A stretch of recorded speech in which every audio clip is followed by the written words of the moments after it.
San Francisco 49ers confirmed they were part of our random DEA inspections, as did the Seahawks, the Cincinnati Bengals, the Detroit Lions, and the Tampa Bay Buccaneers, who sent out this tweet. Regarding DEA inspection story, authorities checked in with our travel party at BWI, and after a 5-minute delay, we proceeded onto our plane without incident.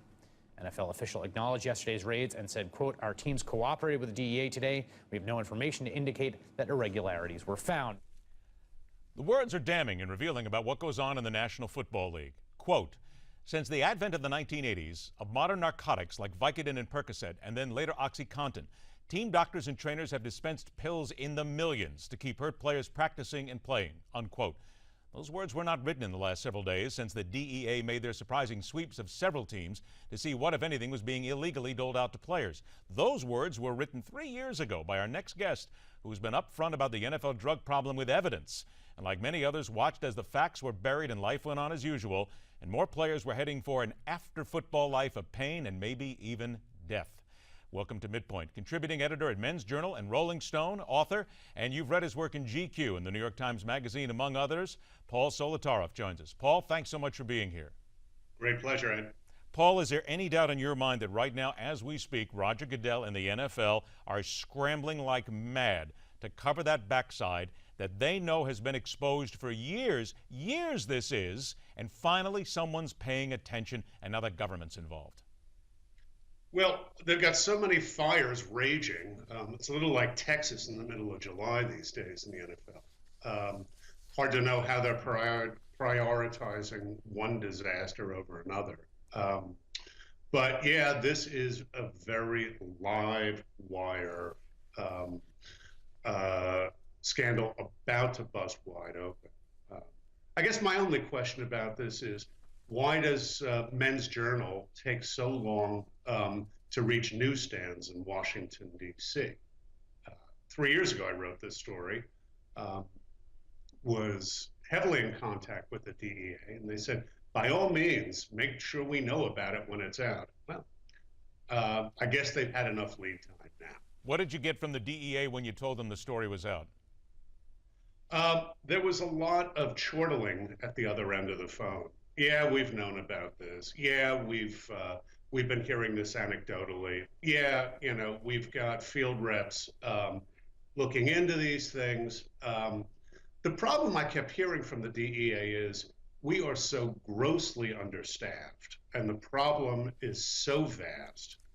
Not merely the NFL's pain pill addiction problem, but the problem of morphine derivative drugs all over the country, that there's one field agent seemingly for every 2 states.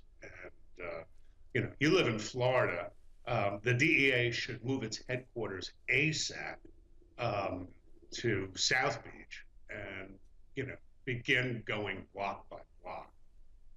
When you get the DEA to say that to you, you've written the article, you've got proof behind it, and they tell you that they've just got way too much to do on their plate, I can only imagine what the chortle might have been from you at that point, or the just maybe throwing up your hands, because it would seem as if that they don't want to get involved, maybe because there's too much money involved, maybe because senators are involved, maybe because free tickets are involved. I don't know, Paul, we can open this up and go in a million different directions here, but that's one of the worst excuses I think I've ever heard, especially when you consider that people are dying. So maybe we got to that point. They needed to see some of these stories in the players' lawsuit and see that people were dying, finally see it in print to get them off their chairs?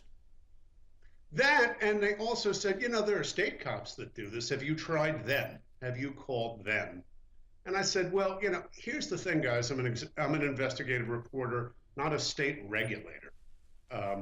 So it seems to me that the job begins and ends with you guys. You have access through state triplicate prescription forms to look up every single NFL doctor, find out what he's been ordering from these medical supply houses. NFL teams have been ordering these massive janitor in a drum style vats of Percocet, Vicodin, Vioxx, Toradol injections, syringes forever. And, all of that stuff is on hard copy. So it's fairly easy to track what is being dispensed. What's less easy to track is who is getting the drugs at the recipient end, i.e., which players, and who's actually got the key to what's called the drug safe.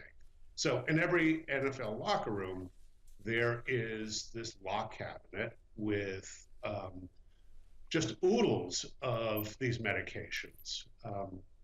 And you're pretty sure in your mind right now that these drawers are still there, that these pills are still there, and sure, maybe they're being a little more careful right now, but as we sit here today, teams are in training camp on a Wednesday getting ready for the week. These things are still being handed out. Nothing has changed. And I got on the phone with a guy named Adolph Birch, who is the most mealy-mouthed vice president of any corporate organization I've ever spoken to. He was the NFL's lead apologist on this. And he kept telling me over and over again how stringent the drug testing protocol is for all medications, including anti-inflammatories, including powerful pain medications, and that even slightly high levels will show up on NFL tests and lead to suspensions. I have never heard of a player being suspended for taking what the trainers are giving him Tuesday, Wednesday, Thursday, game day.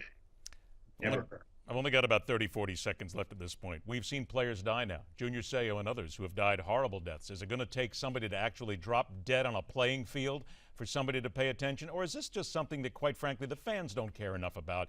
It'll go away and you and I will just be looked at as oddities sooner or later. I keep running into this reaction from people who read my stories.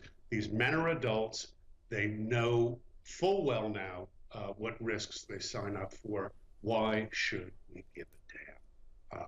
Whether they wind up with CTE, whether they wind up with acute spinal disorders, whether they wind up with massive polyaddictions. How is this our problem? They made millions of dollars to play a boys' game.